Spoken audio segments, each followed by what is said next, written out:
We are back and we are live. It is Fight IQ presented by RotoWire. Here to talk UFC 259 triple header title fights. Jan Blachowicz, Israel Adesanya. That's the main event for the light heavyweight title. Amanda Nunes, the women's MMA GOAT, defends her featherweight strap against Megan Anderson, and the people's main event. I'm sorry, Blachowicz Adesanya, the people's main event. Petr Yan against Aljamain Sterling for the UFC bantamweight title. We are going to break all that down and more on this 15-fight card. A lot to get to. I'm your host, the Daily Fantasy Sniper. With me, as always, the analyst, the co-host, the important guys of this podcast. No one wants to hear me ramble that much, except when I'm railing on Chris. It is the aforementioned Chris Olsen and Joe, better known as Sun Tzu. Guys, are you ready for UFC 259, an early contender for card of the year? I am very much. Yeah, I'm not the first one to make this point, certainly, but you have a couple of fights here that could be main events by themselves on any fight night card. You have, of course, Jan Aljo, which I think is one of the best fights to make in the UFC period now. You have Dominic Cruz, Casey Kenny, which is also a point of interest whenever Dominic Cruz is fighting. And, of course, the three title fights, one of which isn't that great and the other's kind of gimmicky. But as I said, the third one is gold. So, and I'm here for all of it, and we're here to break it down. So I'm excited to get going. And I just want to keep the money train rolling. I mean, I had another pretty good week in DFS. He's hot. Like 2 out of my last 3 weeks have been pretty good. So I want to keep the money train rolling. And can we say Ryan Barton, viewer of the podcast, taking one down last week? He tied with yours truly. Yeah, well, and 50 of your other closest friends, but and still 53 others of our closest friends. You get all the shine, Joe. We're gonna focus on Ryan. Ryan, congrats, Ryan, buddy. You know, Ryan, Dr. Pimple Popper, and 52 others. We took down a piece of that big one. So with that being said, let's try and take down a piece of this big one. Before that, though, actually a little business to take care of. Make sure you go to rotowire.com/free for a 10-day free trial to all their premium content. No credit card required. Make sure you like, comment, subscribe to the podcast wherever you're watching or listening. It's RotoWire on YouTube, RotoWire MMA on iTunes for the podcast. Let's talk some face punching. First fight up of the 15 fights on this card, Mario Bautista. He's 9,100, taking on Trevin Jones at 7,100. Line on this fight, Mario Bautista, is the minus 220 favorite. The comeback on Trevin Jones is plus 200. If I want Joe to go, I did the math here. If I want Joe to go first for the women's championship fight, which a lot to break down there, I know, means we're going to start with Chris. You're up. What do you got for this fight? All right. Well, I mean, I actually like Mario Bautista as a fighter quite a bit. I picked him against Sandhagen. We all know how that turned out. Turned out very well. But I think I like him as a fighter. He's very agile. He's a decent wrestler, a really slick jiu-jitsu player. I don't understand why he's quite such a favorite here. Trevin Jones, we all know him. The very, in my mind at least, questionable stoppage that he got in his UFC debut on short notice. Still a good fighter, I think a good wrestler and athletic in his own right. I'm going to favor Bautista here just for the in and out movement and for the wrestling. And I think that Trevin Jones is going to be a little too comfortable on the ground here. I think that's going to cost him, but 9,100 going to be a little tough to justify that kind of price tag, especially with 15 fights, especially with a guy who's not much of a finisher anyway. Although I do like him as a fighter. He could get some ground control time here. We have that, but unless he subs Trevin Jones, I'm not sure how likely that is. Could happen, but so again, he could be a pay-up play, contrarian, but that would have to be really deep for all the fights. I do like Mario Bautista, but this one might be a fade. Joe, who you got? Yeah, so I have Bautista as well. I mean, I think, Valiev actually tired himself out pounding on Trevin Jones. I like the last fight of Bautista. He was essentially an evenly lined fight. And he got a flying knee, ground and pound knockout in the second round against Miles Johns. That was a pretty good looking fight. He does train at MMA Lab, which I like. So I give him the camp advantage. To Chris's point, though, I just don't see how you get him into a lot of your lineups. And for that reason, look, he could be a contrarian play, as odd as that sounds. We've got a 15-fight card, knock on whatever. We got a 15-fight card. I can't imagine this fight as a whole is going to get a lot of ownership. So if you're looking to do a little something different, maybe you take a flyer and you bid up Bautista. Otherwise, he's really hard to kind of get in at 9.1K. Yeah, I'm with you guys. I like Bautista. I'll probably be a little overweight, but I don't think it takes a ton to get there. I'm going to try and keep my breakdowns really short this week, guys. We've got 15 fights to get through, and it's supposed to be an hour show, but we'll probably go a little bit over. But if anybody wants to challenge me on anything, go for it. I think we're all in agreement there, but I'm going to try and stay pretty brief. Next fight up, Uroš Medić, 8,900, taking on Aalon Cruz at 7,300. Line on this fight, Medić is the favorite. Line is currently minus 165. Aalon Cruz plus 155. For me, Aalon Cruz is a really live dog with some GPP upside. He's my pick to win this fight. Joe, who do you have? Okay, so I feel a lot better about my pick now, and I want to throw out some props to Daniel Levy here, who teed me off to the fact that Uroš has done his last two camps at Kings, which I really like. That's Master Rafael Cadero training with Benny and others. I think there is some bias against, coming from the Alaska organization. But if there's anything to shake that bias, it's doing a couple camps at Kings MMA in Orange County. So I like him a lot more than I did last night when we did a pod last night, Shaun. So I'm now going in on Medić. I like him a lot more. Maybe take a few flyers on Cruz. We did not actually see a lot in his fight against Spike Carlisle. I don't know what you could get out of the two significant strikes and one fantasy point that he scored. I guess he is moving up in weight. He's pretty massive for 145. He's reasonably sized for 155. But, based on, the knowledge that he's been fighting with Master Rafael Cadero at Kings MMA, I'm going to take Uroš Medić. Chris, who do you have? Yeah. Sorry. I'm going to put Nandalal here because I wanted to say that I don't know where the Alaska bias comes in either because Cannonier's from Alaska. But he was dog shit when he started. Well, he was a heavyweight in Alaska. That's why. Yeah, well, he came in here as heavyweight too, didn't he? Didn't he start? Yeah, because he was doing it in Alaska, and he's like, "Oh shit, these guys are huge." Yeah.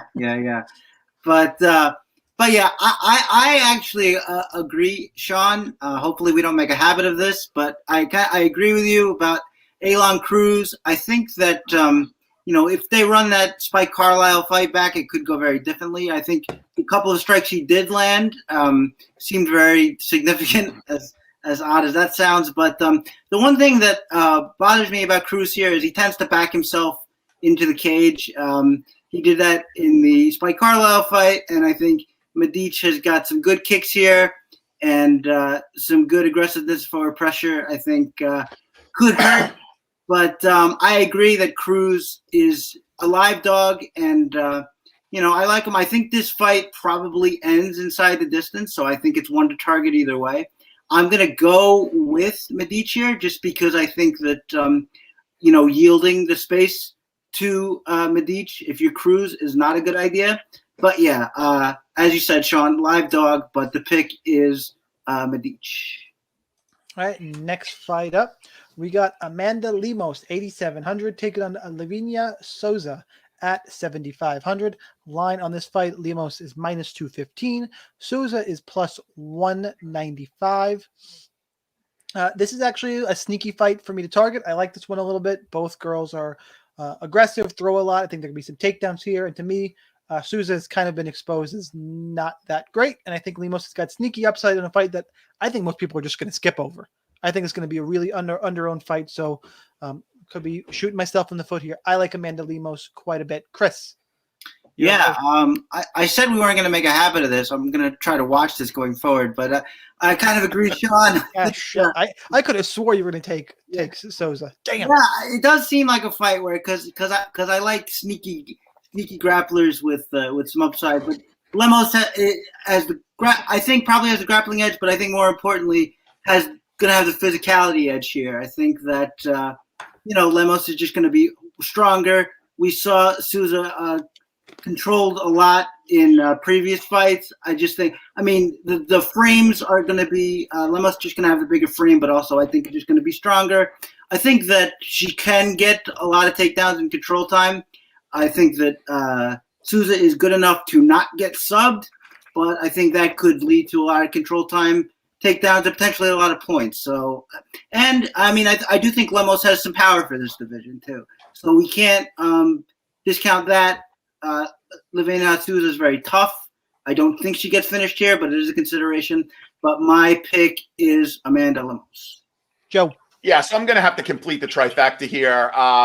Taking a page from Jessica Andrade's book, Amanda Lemos, after getting finished by standing elbows by Leslie Smith, dropped 2 weight classes, realized she was a bit undersized for bantamweight, dropped to strawweight, and reeled off 2 wins. Now, again, it's Miranda Stranger Danger Granger that she beat as a plus 155 dog, and then Mizuki Inoue as a plus 115 dog.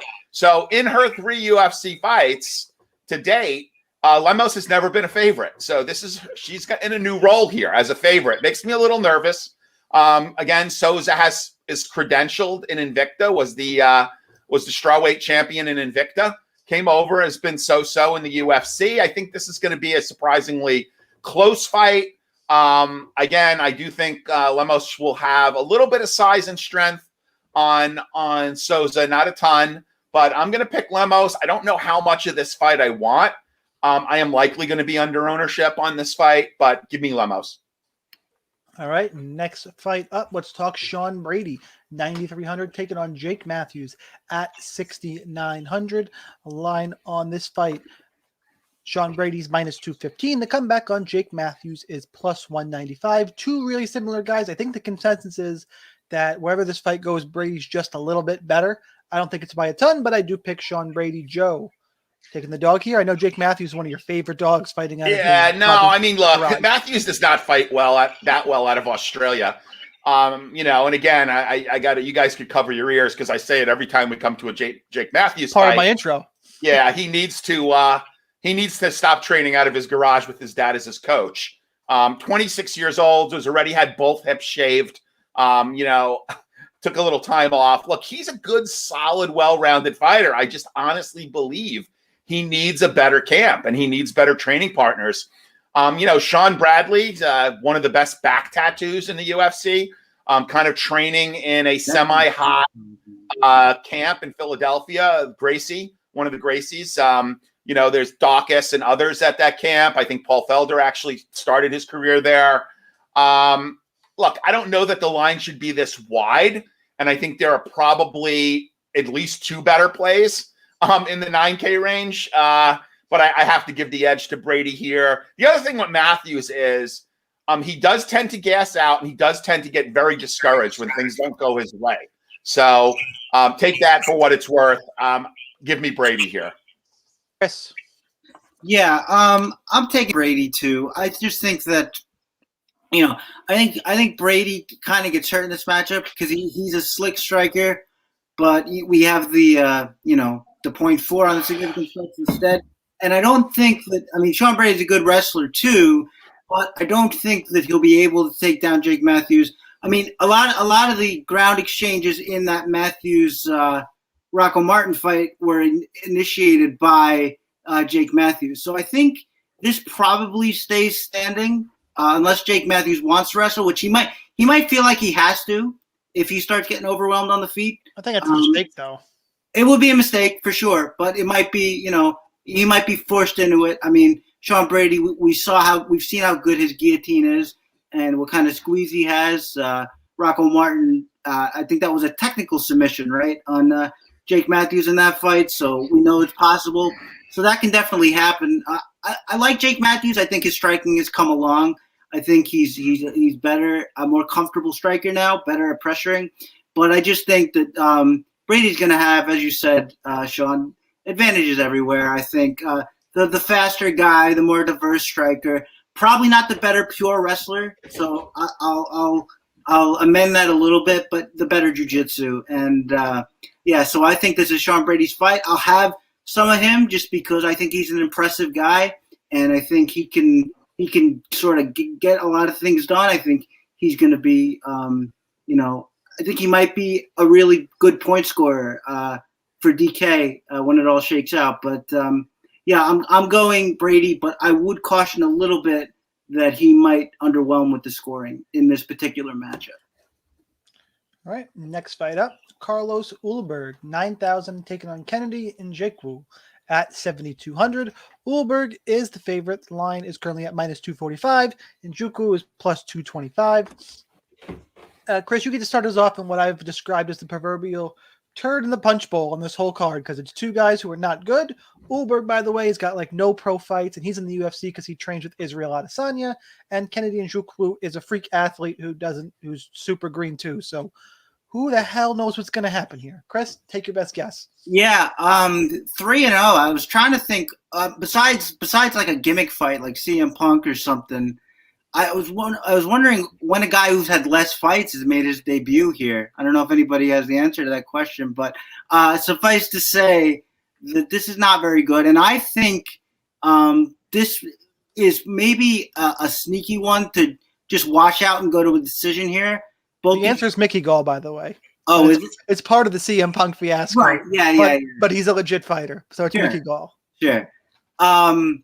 But I do think that this has as a possibility, I should say, a good possibility to wash out and be a nothing fight. Both these guys are extreme counter fighters. From what I've seen, as we mentioned, not a ton of tape on Ulberg, but from what we have seen, he's a counter fighter as well. We know Nzechukwu is a huge counter fighter. That's how Paul Craig was able to stay in that fight with him and eventually get that submission.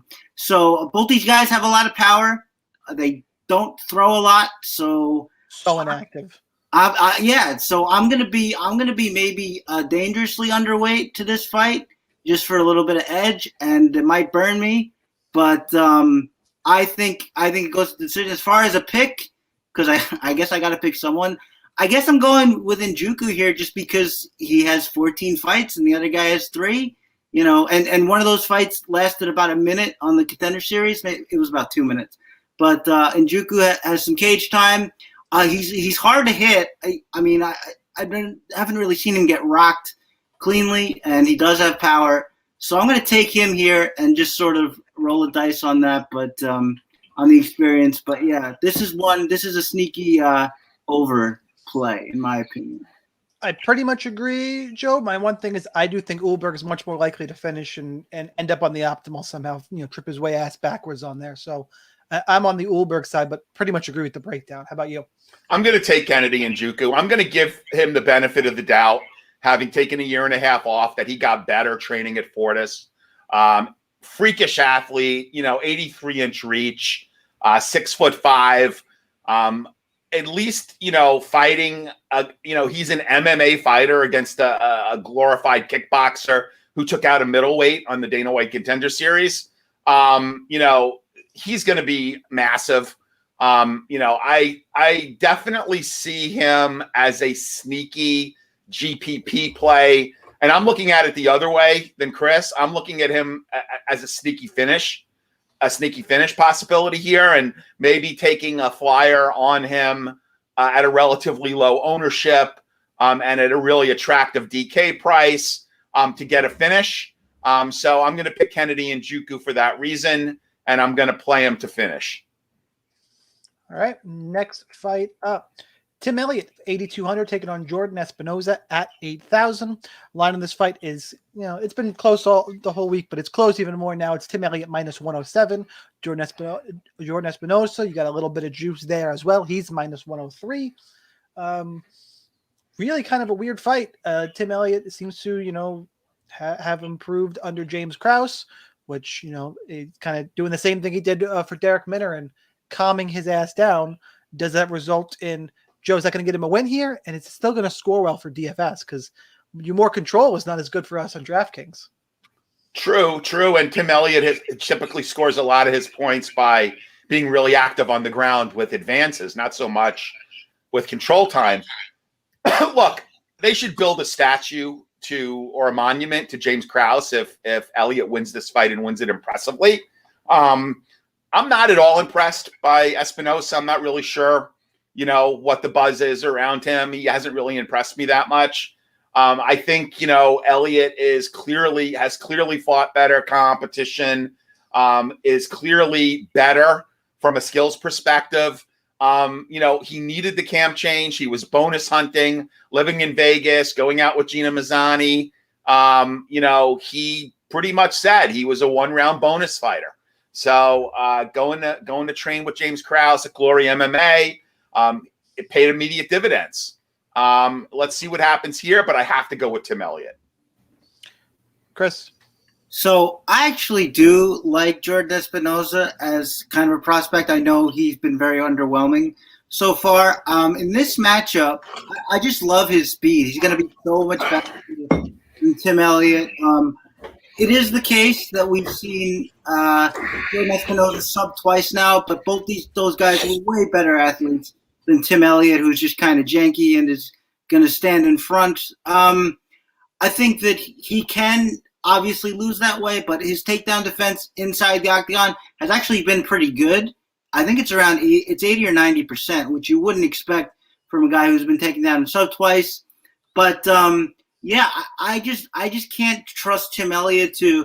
And I mean, you say he's been calmed, Shaun, but he still shot 13 times in that Ryan Benoit fight. So, and he was 1 for 13 too. So I don't know how much joy he gets there. I think that Espinosa, this is a perfect fight for Espinosa as long as he can stay on his feet, because Tim Elliott's gonna go right for him, and he's gonna have no chance, or no choice rather, but to employ his counter striking as he moves around the cage. So I really like him here. I'm going for a sneaky finish with Espinosa in this spot. I think that one of the better matchups he's had, as long as he can keep his feet. So let's try Espinosa for the finish. Yeah, I think it's what's funny. I actually agree with you. My pick, dude, something's in the water tonight. I don't know. You guys are insane. You guys are insane. I guess that impressive performance against Eric Shelton. I broke it down. I broke it down for you last week. If this fight does not go to the ground, Bautista's going to beat up Tim Elliott, and I'm not sure Tim Elliott he's going to chase takedowns again. I don't think he can do it. Yeah. So I don't think he can do it for 3 rounds. He's so much I won't be surprised. We're gonna find out. Shaun, I agree with you with most of this card. This is not good. Shaun, that's a fantastic breakdown. I might have to bet Tim Elliott so I feel better. Yeah. Guys, don't listen. You don't want to lose money. Hedge it out. Yeah. Next fight up. Oh, another fighter Joe loves. Joe's a big fan of Kai Kara-France at 8,500, taking on Rogério Bontorin at 7,700. Kai Kara-France is minus 130. I don't know how. Rogério Bontorin is plus 120. Clearly, I'm picking Bontorin. I don't think Kai Kara-France is great. What is even in the breakdown here? And who's the first in this one? Chris, you're up first, correct? Even if Chris is going to pick Kai Kara-France, I have a hard time seeing him scoring well for DFS because it's going to be a point fighting decision. That being said, take it away, Chris. Yeah, I am not going to pick Kai Kara-France. Nice. All right. Rogério Bontorin, by the way, is going to be the underdog chalk of this card. He is. Yeah, absolutely. I was going to say, which makes me uncomfortable. I don't like doing that. I think public darlings, they make me nervous. They give me a queasy feeling. But especially somebody who's unproven like Bontorin. But I like his well-roundedness here. I like his toughness in that Paiva fight. that was one of the more odd sequences you'll see, where one fight gets stopped with a cut, and then the other one does, and then the second one stops the fight. So that was interesting. But yeah, I mean, not only a good come forward striker, but also a nice power wrestler. I like that about him.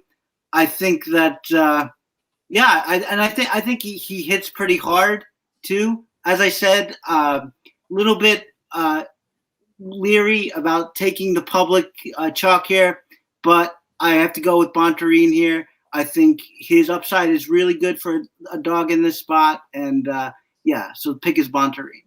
Yo. Yeah, I'm on Bontorin as well. I mean, I think I haven't seen much improvement out of Kai Kara France. I think Bontorin will be able to actually get him down. I think the line will flip by fight time.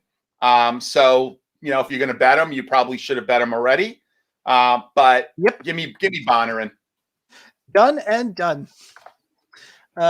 Next fight up. Another fight that I have a small wager down on because there are a few lines in this card that I don't think make sense. Askarov 8,300, taking on Joe Benavidez at 7,900.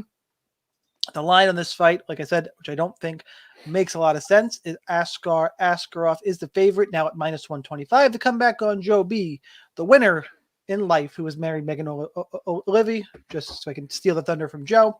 He's plus 115. Askarov, by the way, the only fighter on the whole card to miss weight, 1 pound over. Look, Joe B's one of the best to ever do it. I get, this is just a fade on Joe being shot, right? Plus 115 makes no sense to me. I will say, though, for upside, I think Askarov probably has the better DFS upside. But, Joe, what's your take on this fight? Yeah, I am going to tentatively pick Joe Benavidez. Look, I think Askarov is a good fighter. Although the narrative here is Joe B does not lose in Las Vegas. During his entire UFC career, he has never lost a fight in Las Vegas. Maybe something to be said for rolling over at your home next to Megan Oliveri.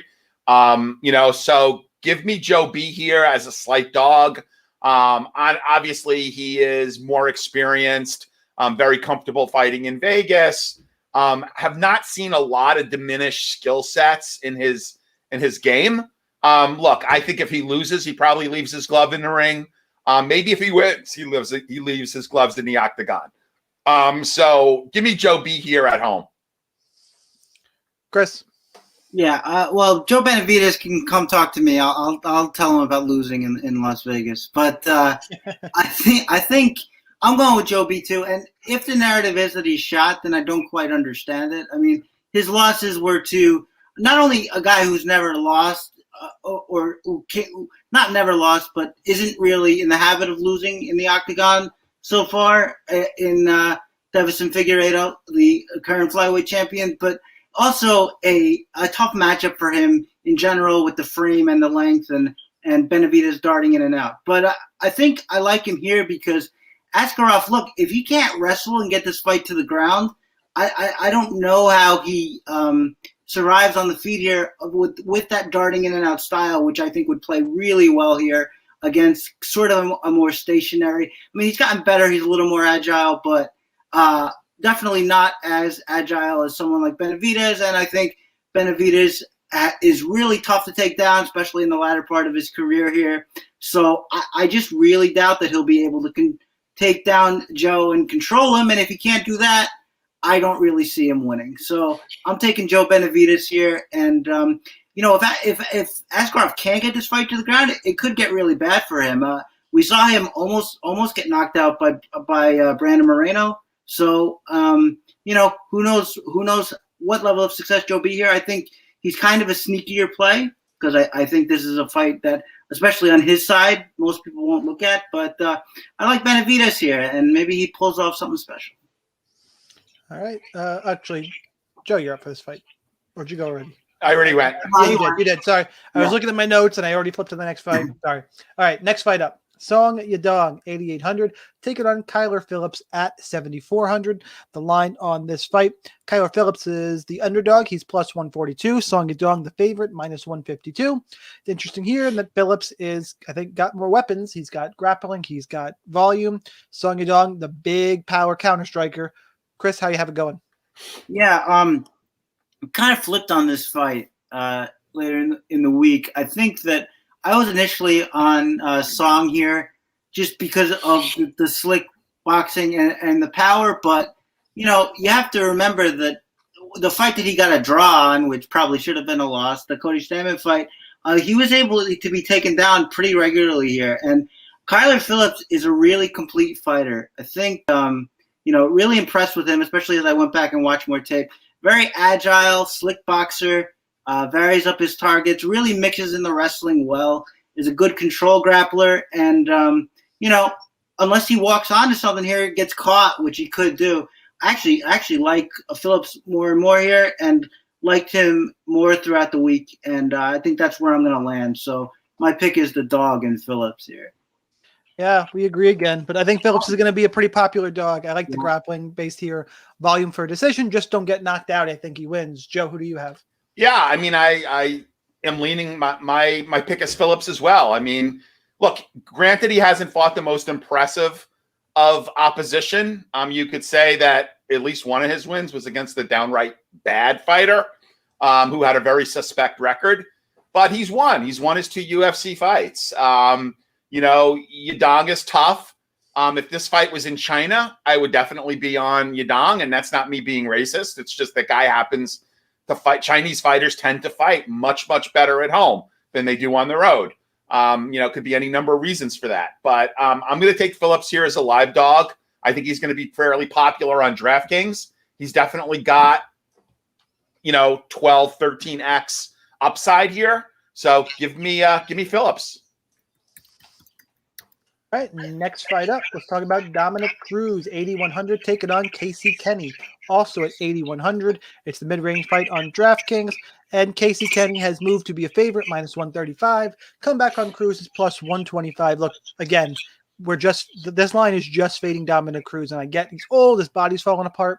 Casey Kenny hasn't shown to me he's a favorite over a top 10 guy, much less a potential top 3 guy. I know Cruz hasn't won since 2016. These guys are going to say that. Yeah, he lost to prime Cody Garbrandt and Henry Cejudo. Henry Cejudo was 1 for 5 on takedowns. You're telling me Casey Kenny's going to take him down? Hard time believing it. I'm more concerned about the overall scoring in this fight. I'll take Dom Cruz to win a decision with that funky movement, assuming he's not shot. And that's a big assumption, so you should play some Casey Kenny and GPP as well. Joe, you're up first for this fight. Yeah, I'm going to take Dominick Cruz as well. I think Dominick Cruz, can certainly win a decision here. I wouldn't be surprised if he dropped him once. But I think Dominick Cruz the Dominick Cruz that we see today is still better than Casey Kenny. So give me Dominick Cruz here, slight underdog. Let's get the Dominator back in the win column. Chris. Yeah. Where am I? Here I am. We really have to. I'm tempted just to pick Kenny just to break this fever here of us agreeing, but I can't do it. I'm gonna go Dominick Cruz. I think that. Look, what you guys said is basically right, and this is another situation where I don't think that Cruz is shot. I particularly agree with Joe when he says that even if he's lost a little step, which I think you can argue that he has. I mean, I wouldn't argue too hard if you want to tell me he's slowed down a little bit. That's fine. But the reason I like him here is because I worry that Kenny is one of these guys who sets paces that he can't keep. In that Nathaniel Wood fight, he was the one getting tired in the later rounds. He still pulled it out just because he was able to just grit his teeth and come forward. But I think that just that come forward style is really playing into the hands of Dominick Cruz, who's still going to move around. I don't think he's as prolific a kicker as Cejudo has turned out to be in his latter fights with that more karate-based style. And I agree that he won't be able to take him down. He may not even try. It may be like the Wood fight. He may not try, and I think that this could score well just because of the action that Casey Kenny's going to draw out of it. And I think that the reason, look, Casey Kenny called this out, and you might wonder, well, why would Dominic Cruz take such a fight? It's because I think that he recognizes that this is a good matchup for him. Otherwise, he could probably get pretty much any fight he wants at bantamweight. He takes this one probably because he wants to reestablish himself. I think that he will, and I think it could be pretty impressive. So my pick is Dominic Cruz. All right, next fight up. Let's go hunting for some differences. Alexander Rakic, 8,600, taking on Thiago Marreta Santos at 7,600. Line on this fight, Rakic is minus 162. Santos is plus 152. I'm on the dog here. I'll take Thiago Santos. The issue being, look, Rakic has had some not great moments. I know Thiago Santos injury problems. He lost to Glover, but look, Marreta is crazy in there. You're going to stand and strike with this guy, you have a serious problem. Rakic needs the grappling. I can't trust a young fighter to go with a smart game plan. Could he do it? Maybe. He's got the upside there if he goes for grappling. Until I see fighters consistently institute a smart game plan, I think they're all idiots, because I've seen everyone do stupid stuff in there, not follow a game plan. It's amazing. So I'll take Santos, and I think he's got some, obviously has some knockout upside. For this one, it is Chris. You're up Yes, first. I think so. And I'm not even going to reference it anymore, because I guess we're just going to agree on everything. And I've come to terms with it. But So you're clearly picking Megan Anderson, right?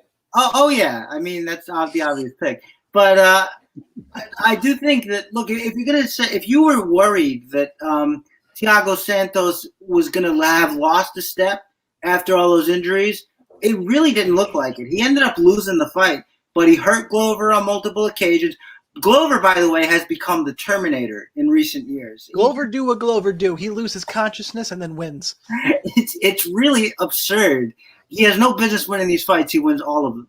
But there was also, I think, a little bit of maybe fatigue, not so much clear thinking by Thiago, not getting back to his feet. Be as it may, I agree with you, Shaun, that I don't expect Rakic to employ a wrestle-heavy game plan here.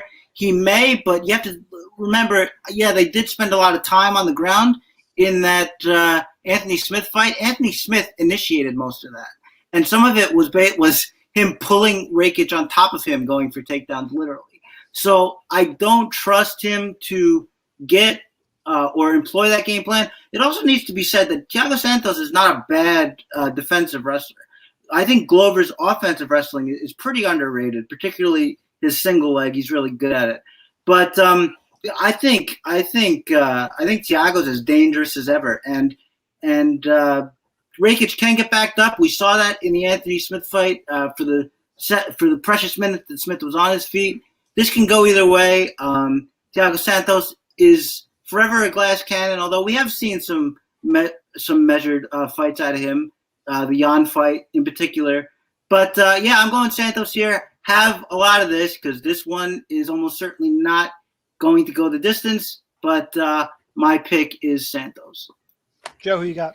Wow, that's 3 for Santos. Again, I think there's a bit of recency bias here.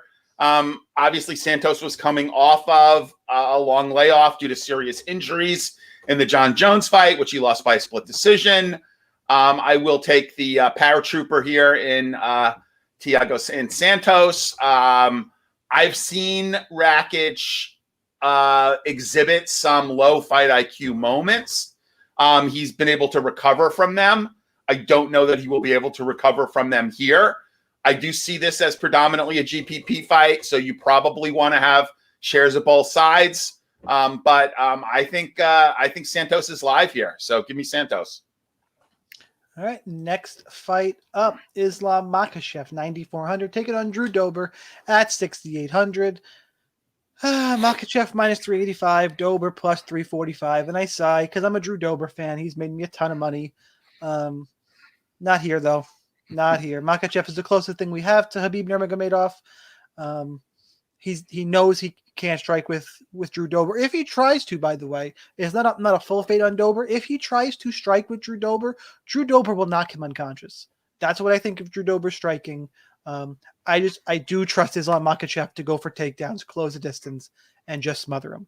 That should be what happened here. That's my pick. It's more of how much Islam Makhachev can we fit at 9,400 when Amanda Nunes is 9,600. Sean Brady's way up there. Like, it's a little tough on this card. So, Joe, I'm assuming you're picking Islam Makhachev. Let's just jump to how much of him can we fit? Yeah, I am picking him. I wish it was a 5-round fight. I think we need to tread cautiously here. I think he's a safer play in cash than in GPPs, just because at that high price point, you're gonna need something special to get to 10x even. So I do like him more in cash. But look, Dober has got a puncher's chance. I mean, this is the best Drew Dober that we've seen, in my opinion. Like, he is just as good as he's ever been. We have seen Islam flash KO'd by Martins. Not to say it can't happen again. So let's take a flyer. Let's take a few Dober lineups, put him in DraftKings and mass entry, but give me Islam for the win. Chris? Yeah. Adriano Martins flashes in the back of my head here too. It's hard not to, especially when you consider that, look, Drew Dober, anyone who's tried to stand with him pretty much has gotten hurt. Even people who beat him. He hurt Beneil Dariush. He hurt, what's that guy? The Canadian gang, Olivier Aubin-Mercier. He hurts everybody who knocked Mercier down, as a matter of fact, before going to the ground there. I like that you referenced the Canadian gangster. Yeah. Shout out to OAM. Yeah, really. I mean, that's what sticks with me. So he should still be here. But anyway, I think, I agree. I think Makhachev is reasonably safe.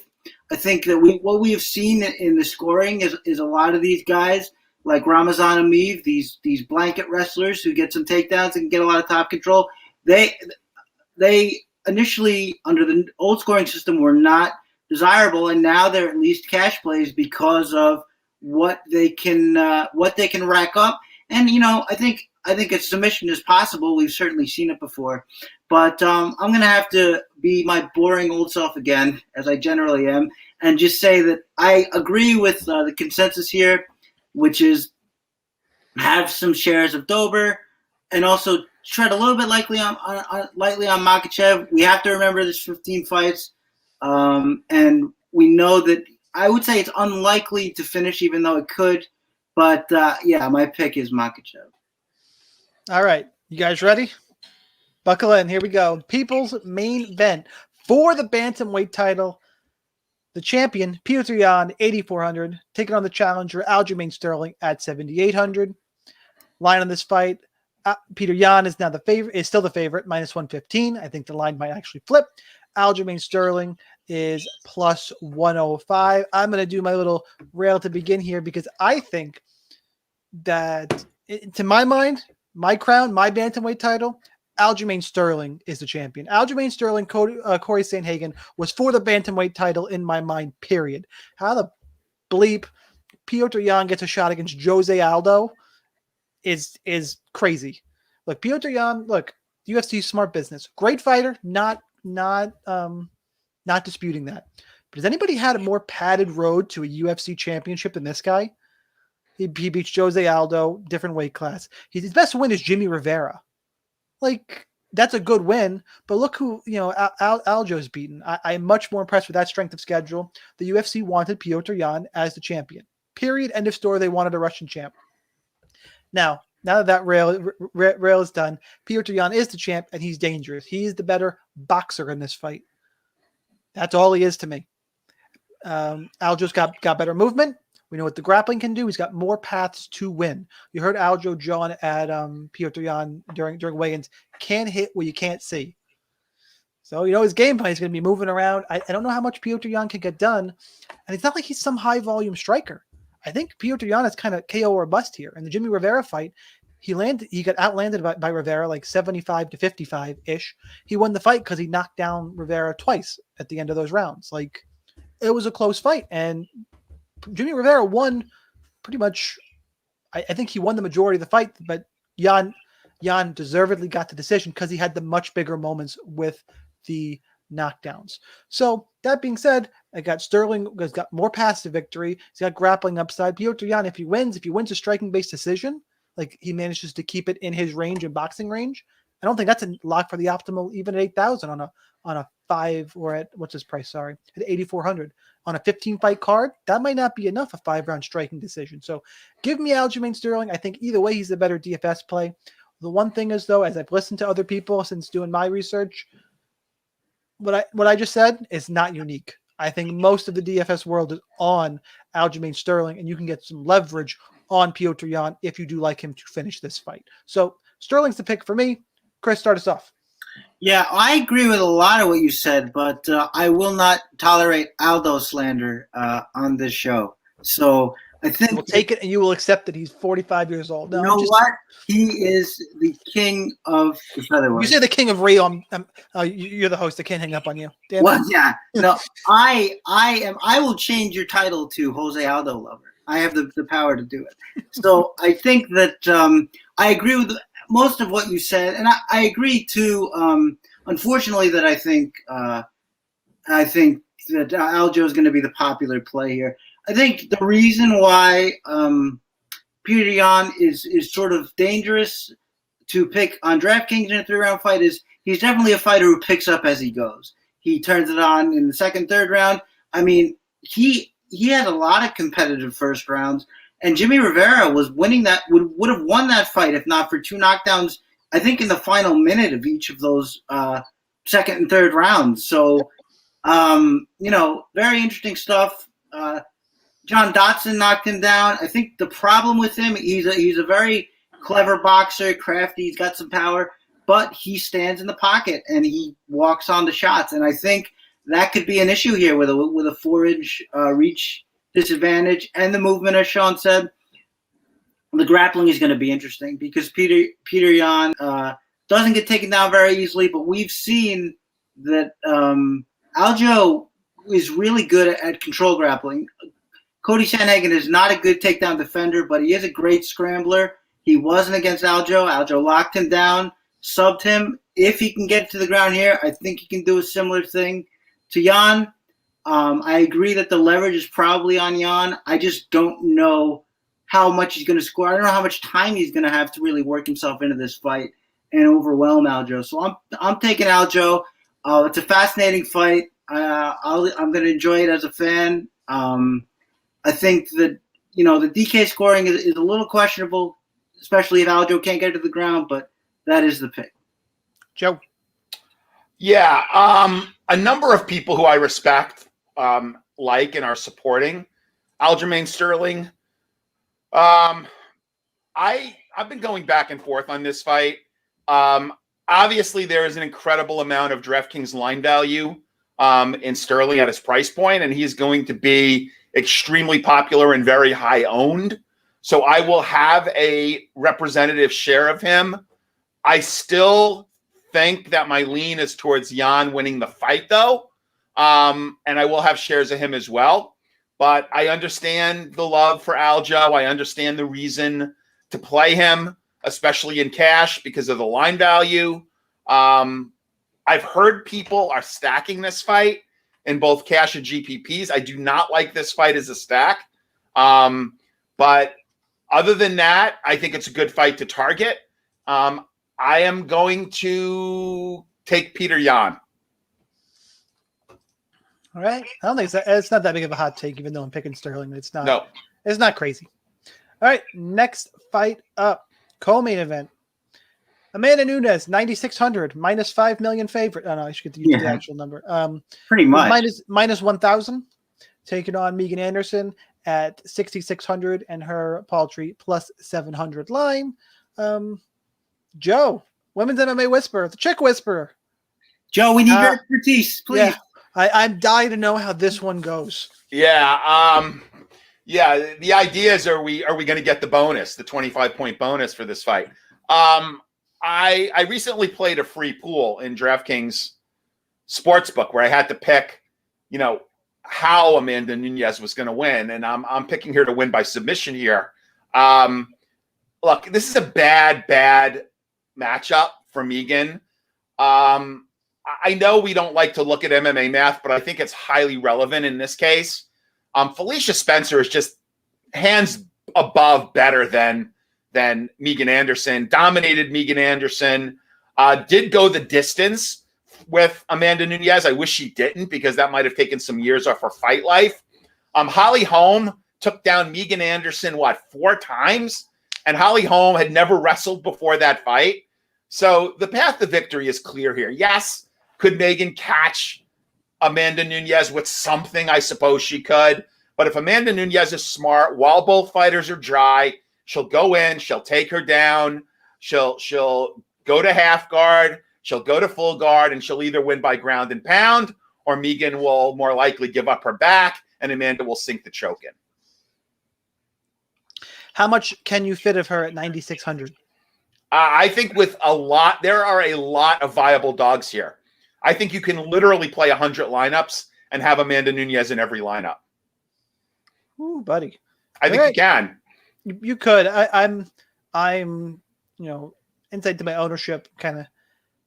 I shouldn't be doing this before Saturday, but I'm starting to just mess around with percentages and everything, because it's a little harder in a 15-fight card. And we're not down to 13 fights come tomorrow, but yeah. I'm at like 65-ish%.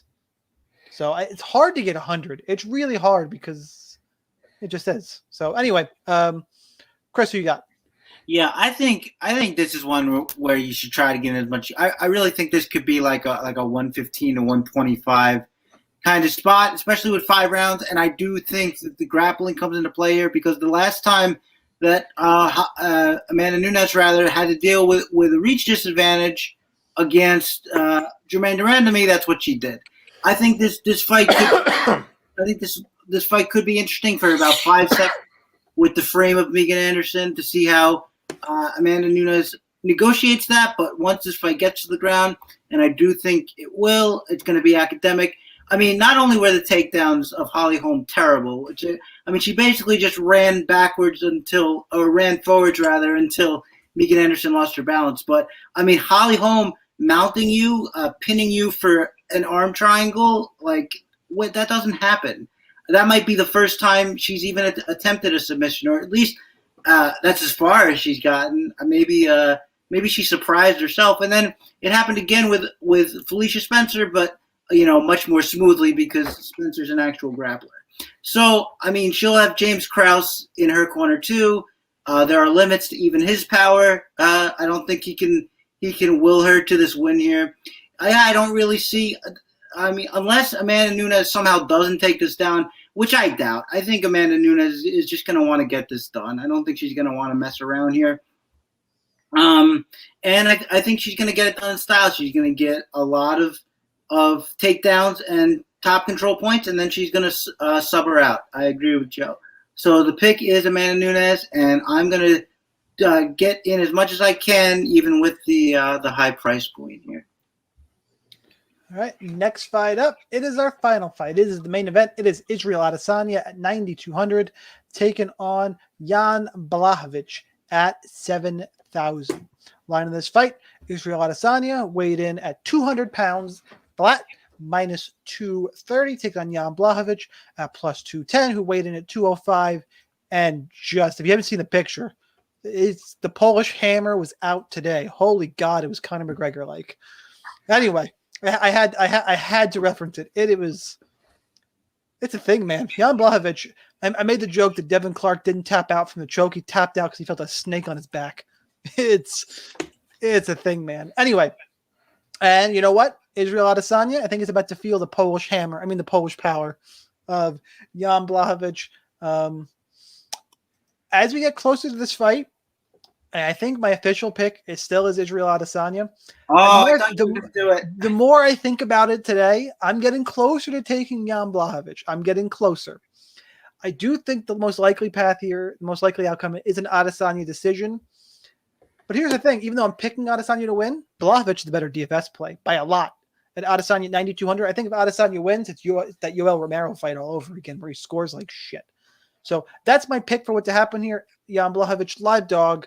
I would love to see Izzy get tagged. Frankly, I don't want a champ at middleweight and light heavyweight. Like, light heavyweight's got some good guys in it. You got Santos, you got Glover, you got Rakic, like you got Ankalaev. Like, I don't need a champ here.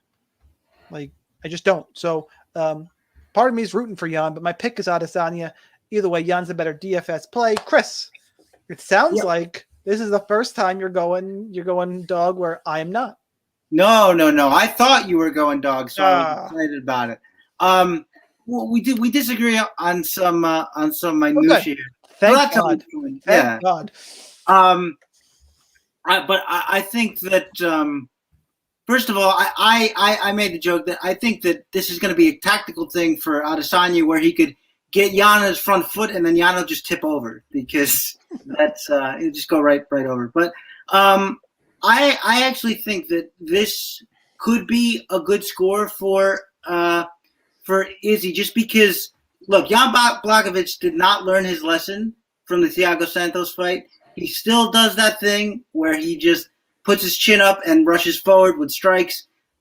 Didn't work with Dominic Reyes, which surprised me. I thought he was a good enough counter striker to exploit it. I think that if he does that against Israel Adesanya is going to do what Thiago Santos did to him, which is he's just going to step back, counter, and finish him. I think that if Jan Blachowicz has a chance in this fight, it's going to be the strength advantage and the wrestling. So we'll see how that goes. I do think that he's going to be stronger. I think Izzy came in at what? Was it 203? 200? 200. 200. 200.5, I think. Yeah. So, I mean, that's going to be there's going to be a big strength disadvantage here. I know Izzy likes to say it's not a bodybuilding competition, which is true. But if you have a big, strong grappler, and now we know that he can use a fulcrum point too, it's going to be it can be bad. But I do think that, look, just the range here is going to be a problem. And when Jan tries to come in, he's going to get flattened. So my pick is Izzy. I do think this has a chance to finish. This will get interesting, of course, if Jan can get takedowns. That remains to be seen. I do think he's going to try, but I think at a certain point he's going to get anxious and wade in, and he's going to get caught. So my pick is Izzy, and I think a finish is actually fairly likely in this spot. Joe, I know your pick for this last fight. Yeah, so I agree. I agree that a finish is fairly likely. I'm picking Jan Blachowicz. I love the small cage. I think it benefits Jan. Gives Izzy less room to maneuver. I faded Izzy in a lot of fights. I think this is a great spot for Jan to be in still. I don't know that Izzy striking is going to hurt Jan at all. I'd be very surprised if he got a finish. Give me Jan at 7K on DraftKings. Let me go over market, which I believe is around 18 to 20%. If I'm guessing, it's going to be his ownership. Give me a little bit more than that. I do like Jan here. I'm not full fading Izzy, but at his price point, there are guys that I like more than him. I will have some shares of him in mass entry, but I like Jan for the win here. Well, wait, if you're going to tell us you like a finish and you like Jan, you have to tell us how. Well, that's my hot take, though. Okay, all right. Yeah. So my hot take is Jan by sub plus 800. Okay. There you go. That is the hot take. Joe gave his away. If you're new to the show, we do hot takes at the end. Unexpected things to happen on this card. Go ahead, if you're in chat on YouTube, go ahead and type those up. I'll read a couple out before we get to mine and Chris's. I'll do the wrap up here. Make sure you go to rotowire.com/free for a 10-day free trial to all their premium content. No credit card required. And make sure you like, comment, subscribe to the podcast. All right, now that business is out of the way and I don't have to close on it. Chris, you got a hot take? I do. Or do you want me to go first? Is yours super spicy? I think it is. I mean, I haven't looked this up because I wasn't sure I was going to do it, but I'm pretty sure. I'm pretty sure Espinosa by knockout is pretty. Whoa, pretty that is a hot take. So yeah, we'll go with that. I hope I just didn't steal your show because I know we were kind of along the same lines. Nope, Okay. nope. I'm gonna, since we're going props on this show, I do like this person to end up on the optimal. But I want to look up and give everybody another second or two to type up some hot takes in chat. I want to find the prop on what I'm thinking here. So let's go with, I think Joe knows where I'm going because I gave something similar out. Ooh. Let's go. Lemos inside the distance, plus 315. Oh, there you go. Yeah, it's a good one. And if you don't, if you don't like that one, if that one's not spicy enough for you, let's go with. I will tell you that there will be. Let me look at the salaries here. Yeah. I want to get DFS specific anyway. Yeah, there you go. I'm waiting. There are gonna be 3 fighters at 9,000 or above who are on the optimal. Wow, look at Nan. Nan is calling 120 on DK for Lemos. I love it, Nan. Yeah. Nan. So Woo! my secondary hot take is going to be a Stars and Scrubs week. 3 fighters over 9,000 on the optimal. The first time I read this, I was like, "What do you mean? You're taking our plus 120? That's not hot." But No. There you go. By the way, guys, I would love to have Nan come on as a guest sometime. I just honestly don't know that any of us are intelligent enough to actually understand what he says. I mean, I maybe get like 20 or 30% on a good day of his references. But I'd love to have Nan come on and break down a fight if he promises to dumb it down for us so that we could actually understand what he says. Ryan Barton, Polish Power, KO, baby. Yeah, that's what I'm talking about. I'm waiting for, and maybe I'll lead by example, but I think next week or whenever we do this next month, next pay-per-view, we should do hot takes. Should include at least one first minute KO prop. Oh yeah, okay. You can bet that on DraftKings now. Fight ends in the first 60 seconds. They have that actual wager. Oh, I mean, do that right now. Yeah. What is Amanda Nunez in first 60 seconds? Let's see. Because they definitely have that. Fight ends in the first 60 seconds. I'll go. While Joe's looking that up, if I was going to do a hot take fighter to end in 60 seconds, I would do something like, God, I really hate that I would do it, but I would probably be different. I think Carlos Ulberg is live for that under 60 minutes, 60-second prop. And if he doesn't get it, I think the fight could suck ass. Yeah. So get this, fight to end in the first 60 seconds, plus 800. Of Nunes? Yeah. Well, Nunes or Anderson. Well, if you think, I mean, it's hard to get a sub in 60 seconds, right? But, right, it would have to be a knockout. Yeah. I'll go a little more conventional here, and I'll take the Thiago Santos Alexander Rakic fight, which I think is probably the odds-on favorite for that to happen, right? I would think. Yeah. Yeah. Joe, you got one, or are you going? I gave you mine. It's okay. I already bet it. Plus 800. Plus you guys are quiet. You guys are quiet in chat this week. I assume that's because we freaking crushed it. Thank you everybody for joining us in chat. Make sure you like, comment, subscribe, follow all of us on Twitter. Our handles are right there on the screen because you're watching on YouTube. Good luck in your contest. We'll see you next time for UFC 260. Later, Thanks, guys. everybody. Peace.